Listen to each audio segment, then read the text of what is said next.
Hello বন্ধুরা, আমি শুভ্রা রান্নাঘরে ভুরিভোজ চ্যানেলে আপনাদের স্বাগত জানাই।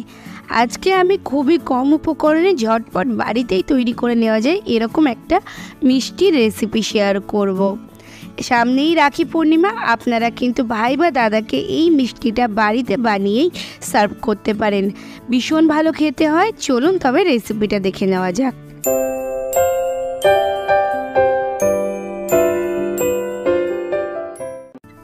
মিষ্টিটা তৈরির জন্য প্রথমেই আমি একটা গ্যাসে প্যান বসিয়ে দিয়েছি, আর গ্যাসের ফ্লেমটা একদম লোতে রেখে আমি এর মধ্যে দিয়ে দিলাম হাফ কাপ পরিমাণে লিকুইড দুধ। এখানে আমি গরুর দুধ দিয়েছি, আর দিয়েছি হাফ কাপ গুঁড়ো চিনি আর দুধটাকে 1 থেকে 2 মিনিট একটু নেড়েচেড়ে মিশিয়ে নেব, যতক্ষণে চিনিটা দুধের সাথে খুব ভালো করে মিশে যায়।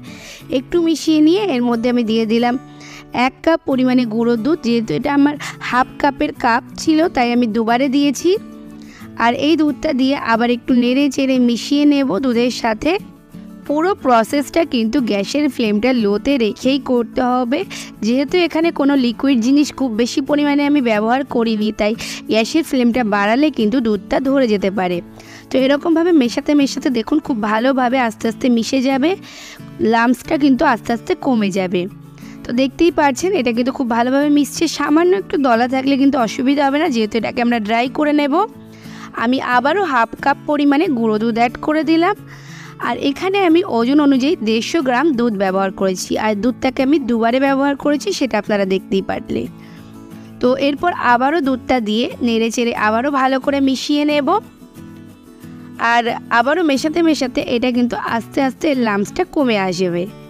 যখন গুঁড়ো দুধটা বেশ কিছুটা ভালোভাবে মিশে যাবে, ঠিক এরকম পর্যায়ে এসে যাবে, তখন আমি এর মধ্যে দিয়ে দিচ্ছি 1.5 চা চামচ পরিমাণে ঘিটা দিলে কিন্তু কড়াই থেকে দুধটা খুব সহজেই উঠে আসবে, কড়াইয়ের গায়ে খুব একটা লেগে থাকবে না।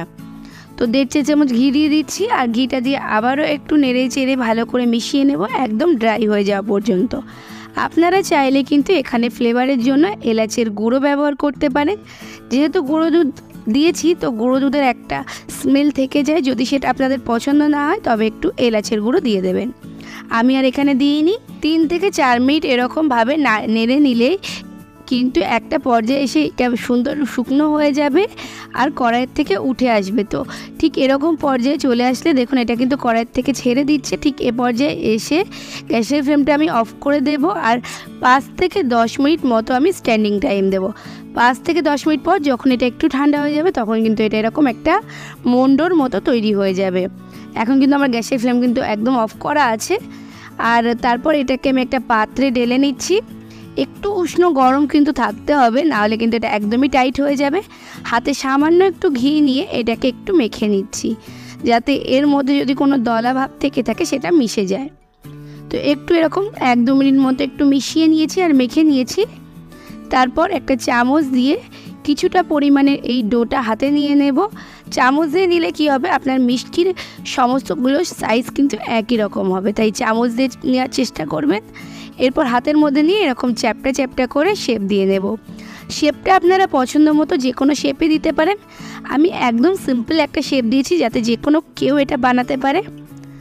আর এরকমভাবে আমি বাকিগুলোও বানিয়ে নিচ্ছি। এর ওপর গার্নিশিংয়ের জন্য আপনারা পেস্তা বাদাম, আমন্ড বা সিলভারের যে পরতগুলো হয় সেগুলো ব্যবহার করতে পারেন, তবে আমি এখানে কিশমিশ দিয়ে গার্নিশিং করেছি। তো এটা সবার ঘরেই থেকে থাকে কিশমিশটা, তার জন্য আমি কিশমিশ দিয়ে এখানে গার্নিশিং করেছি। দেখতেও বেশ সুন্দর লাগছে। আর আমি সবগুলোর ওপরে এরকমভাবে একটা করে কিশমিশ দিয়ে দিয়েছি। দিয়ে এটাকে আমি এবার সার্ভ করে দেব। প্রথম অবস্থায় কিন্তু নরম থাকা অবস্থায় কিশমিশটা দিয়ে দিতে হবে। যখন এটা একদম ঠান্ডা হয়ে যাবে, তখন কিন্তু এটা একটু শক্ত হয়ে যাবে।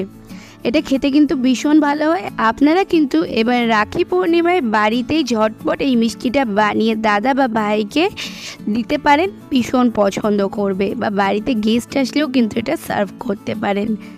তাহলে বন্ধুরা, আমার আজকের রেসিপিটা কেমন লাগলো অবশ্যই কমেন্টস করে জানাবেন। ভালো লাগলে লাইক আর শেয়ার করে অন্যকে দেখার সুযোগ করে দেবেন। যদি আমার রেসিপিগুলো আপনারা বাড়িতে বানিয়ে থাকেন, তবে সেটা কেমন হচ্ছে অবশ্যই আমাকে কমেন্টস করে জানাবেন। আমার তাহলে ভীষণ ভালো লাগবে। আর যদি এখনও আমার চ্যানেলটাকে সাবস্ক্রাইব না করে থাকেন তাহলে তাড়াতাড়ি সাবস্ক্রাইব করে পাশে থাকা বেল আইকনে ক্লিক করে দেবেন, যাতে পরবর্তীকালে চ্যানেলে যখন নতুন কোনো রেসিপির ভিডিও আপলোড করব সবার আগে আপনাদের ফোনে নোটিফিকেশান পৌঁছে যায়।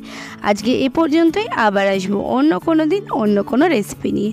ততক্ষণ ভালো থাকবেন, সুস্থ থাকবেন।